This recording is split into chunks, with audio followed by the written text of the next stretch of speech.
కథ.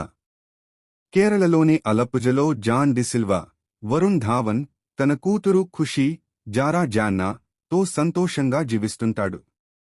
ఖుషీ టీచర్ తారా, వామికా గబ్బీ కు దగ్గరవుతున్న జాన్ జీవితంలో ఊహించని ఘటన అతడు ఎవరనే విషయాన్ని బయటపెట్టేలా చేస్తుంది.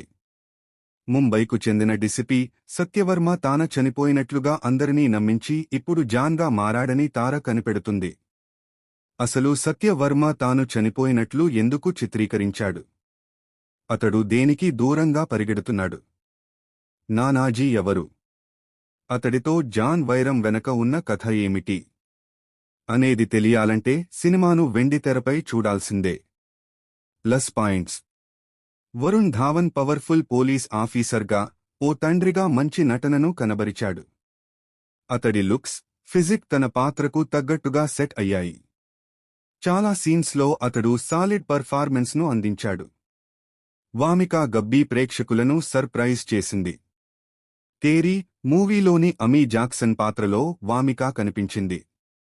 అయితే ఆమె తన పాత్రకు ఈ సినిమాలో చాలా డెప్త్ లభించింది. ఆమె లుక్స్ పరంగా ఇంప్రెస్ చేయడమే కాకుండా పర్ఫార్మెన్స్తో కూడా ఆకట్టుకుంటుంది. కీర్తి సురేష్ ఎప్పటిలాగే తనదైన పర్ఫార్మెన్స్తో మెప్పించింది. చిన్న పాత్ర అయినప్పటికీ ప్రేక్షకులకు గుర్తుండిపోయేలా కీర్తి పర్ఫార్మ్ చేసింది. జాకీ ష్రాఫ్ ఈ సినిమాకు మరో ప్లస్ పాయింట్గా నిలిచాడని చెప్పాలి. మైనస్ పాయింట్స్: విజయ్ నటించిన తేరీ వచ్చి 8 ఏళ్లు అవుతోంది. ఎమోషనల్గా, యాక్షన్ పరంగా ఈ సినిమా ప్రేక్షకుల్లో మంచి గుర్తింపును సాధించింది. అయితే ఇలాంటి సినిమాను రీమేక్ చేస్తున్నప్పుడు కథను ఇంకాస్త డెవలప్ చేసి ఉండాల్సింది. సినిమాలోని పాత్రలను కూడా ఇంకాస్త బలంగా రాసుకోవాల్సింది. మక్కీ కథను రీమేక్ చేయడంతో పాటు సీన్స్, షాట్స్ కూడా ఏమాత్రం మార్చకుండా చేయడంతో ఈ సినిమాలో కొత్తదనం ఏముందనే ప్రశ్న అని ప్రేక్షకుల్లో ఏర్పడింది. ఒరిజినల్ మూవీలోని ఎమోషన్, యాక్షన్ సమపాలలో ఉంటాయి.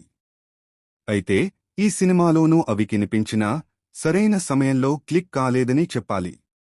ఒరిజినల్ వెర్షన్లో అట్లీ ఎమోషన్ను హ్యాండిల్ చేసిన విధానం ప్రేక్షకులను ఆకట్టుకుంది. అయితే ఈ సినిమాలో ఎమోషన్ చాలా ఫ్లాట్గా వెళ్తుంది. వరుణ్ ధావన్ తన పాత్రలో బాగానే కనిపించినా ఎమోషనల్ సీన్స్లో మరికొంత లీనమై చేసుంటే అవి బాగా పండేవి. కీర్తి సురేష్తో అతడి లవ్ ట్రాక్ కూడా పెద్దగా ఆకట్టుకోదని చెప్పాలి.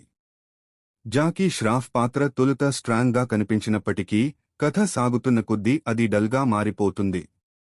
జాకీ ష్రాఫ్ను అవినీతి రాజకీయ నాయకుడి కంటే పవర్ఫుల్ డాన్గా ఎక్కువగా ప్రెజెంట్ చేసినట్లుగా కనిపిస్తుంది. 1-2 సాంగ్స్ ఆకట్టుకున్నా అవి పెద్దగా ప్రభావం చూపలేదు. ఈ సినిమాలో టర్నింగ్ పాయింట్స్ అయిన 2 మరణాల్లో ఉండే ఎమోషన్ని సరిగ్గా వినియోగించకపోవటం మేజర్ మైనస్ పాయింట్ అని చెప్పాలి.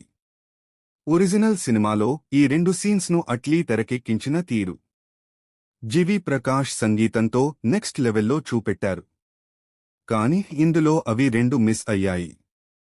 సాంకేతిక విభాగం: దర్శకుడు ఖలీస్ బేబీ జాన్ చిత్రాన్ని చాలా జాగ్రత్తగా తెరకెక్కించాడు. కాని సినిమాకు కీలకమైన ఎమోషనల్ డెప్త్ అనే పాయింట్ను సరిగ్గా ప్రెజెంట్ చేయలేకపోయాడు. దీనిపై ఆయన మరింత ఫోకస్ పెట్టి ఉంటే ఈ సినిమా బిగ్ హిట్గా నిలిచేది. అయితే ఈ సినిమాలో వామికా గబ్బీ, రాజ్పాల్ యాదవ్, జాకీ ష్రాఫ్ పాత్రలను డిజైన్ చేసిన రైటింగ్ టీంను అభినందించాలి. థమన్ బీజీఎం సాలిడ్గా ఉంది. అయితే అతడి గత చిత్రాలు చూసినట్లు అయితే ఈ సినిమాకు వాడిన స్కోర్ ఎక్కడో విన్నట్లు అనిపిస్తుంది. కిరణ్ కౌశిక్ సినిమాటోగ్రఫీ బాగుంది. నిర్మాణ విలువలు చాలా రిచ్గా ఉన్నాయి. ఎడిటింగ్ వర్క్ ఫస్ట్ హాఫ్లో బాగున్నా సెకండ్ హాఫ్లో ఇంకాస్త మెరుగ్గా ఉండాల్సింది. తీర్పు: మొత్తంగా యాక్షన్ ప్యాక్డ్ ఎమోషనల్ డ్రామా మూవీగా బేబీ జాన్ కొంతమేర ఆకట్టుకుంటుంది. వరుణ్ ధావన్ 2 షేడ్స్ ఉన్న పాత్రల్లో బాగానే నటించాడు. కీర్తి సురేష్ తన పాత్రలో మెప్పిస్తుంది. వామికా గబ్బీ ఆకట్టుకోగా జాకీ ష్రాఫ్ మెప్పించలేకపోతారు. తేరీ చిత్రానికి జిరాక్స్ కాపీగా వచ్చిన ఈ సినిమాలో ఖలీస్, థమన్ తమ పనితనంతో ఇంప్రెస్ చేస్తారు. అయినా కూడా ఒరిజినల్ చిత్రాన్ని బేబీ జాన్ మ్యాచ్ చేయలేకపోతుంది. రొటీన్ మాస్ యాక్షన్, కొన్ని ఎమోషనల్ సీన్స్ను ఇష్టపడేవారిని ఈ చిత్రం కొంతమేర ఆకట్టుకుంటుంది.